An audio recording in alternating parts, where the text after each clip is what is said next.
ഇന്നൊരു ബീഫ് ലസാങ്കയായാലോ? അതിനായി ഒരു കടായിലേക്ക് 1 ടേബിൾ സ്പൂൺ വെളിച്ചെണ്ണ ഒഴിച്ച് കൊടുത്ത് ഇഞ്ചി, വെളുത്തുള്ളി, ഒരു സവാള എന്നിവ വഴറ്റിയെടുക്കുക. ഇനി വേവിച്ചെടുത്ത ബീഫ് മിക്സിയുടെ ജാറിലിട്ട് നന്നായി ക്രഷ് ചെയ്ത് ചേർത്ത് കൊടുക്കാം. കൂടെ ക്യാപ്സിക്കവും തക്കാളി പേസ്റ്റും ആഡ് ചെയ്ത് കൊടുക്കാം. ഇനി ഇതിലേക്ക് ഓരോ ടേബിൾ സ്പൂൺ വീതം മുളക് പൊടി, കുരുമുളക് പൊടി, ഒറിഗാനോ എന്നിവ ചേർത്ത് കൊടുക്കുക. ശേഷം ആവശ്യത്തിന് ഉപ്പും ചില്ലി ഫ്ലെക്സും കൂട്ടി നന്നായി ഇളക്കി മാറ്റി വെക്കാം. ഇനി ഇതിലേക്കുള്ള വൈറ്റ് സോസ് റെഡിയാക്കാം.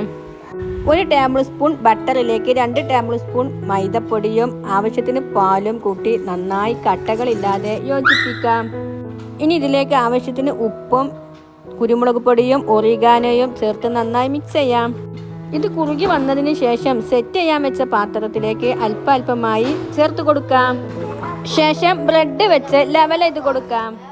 ഇതിനു മുകളിൽ വീണ്ടും വൈറ്റ് സോസ് സ്പ്രെഡ് ചെയ്ത് മാറ്റിവെച്ച ഫില്ലിങ്ങും ഇതിനു മുകളിൽ ലെവൽ ചെയ്ത് കൊടുക്കാം.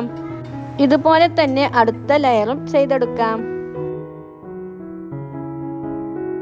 ശേഷം ഇതിനു മുകളിൽ മോസറല്ല ചീസ് ആഡ് ചെയ്ത് കൊടുക്കാം. ഇനി ഞാനിത് ബേക്ക് ചെയ്യാൻ എയർ ഫ്രയർ വെച്ച് കൊടുക്കുന്നുണ്ട്. നിങ്ങൾക്കിത് ഒരു പഴയ പാത്രത്തിന് മേൽ പാൻ വെച്ച് ബേക്ക് ചെയ്തെടുക്കാവുന്നതാണ്. വളരെ ടേസ്റ്റിയായ ബീഫ് ലസാങ്ക ഇവിടെ റെഡി ആയിട്ടുണ്ട്. കുട്ടികൾക്കും മുതിർന്നവർക്കും ഇത് ഒരുപോലെ ഇഷ്ടപ്പെടുമെന്ന് ഉറപ്പാണ്. ഇത്തരം റെസിപ്പികൾക്ക് ചാനൽ സബ്സ്ക്രൈബ് ചെയ്യൂ. താങ്ക്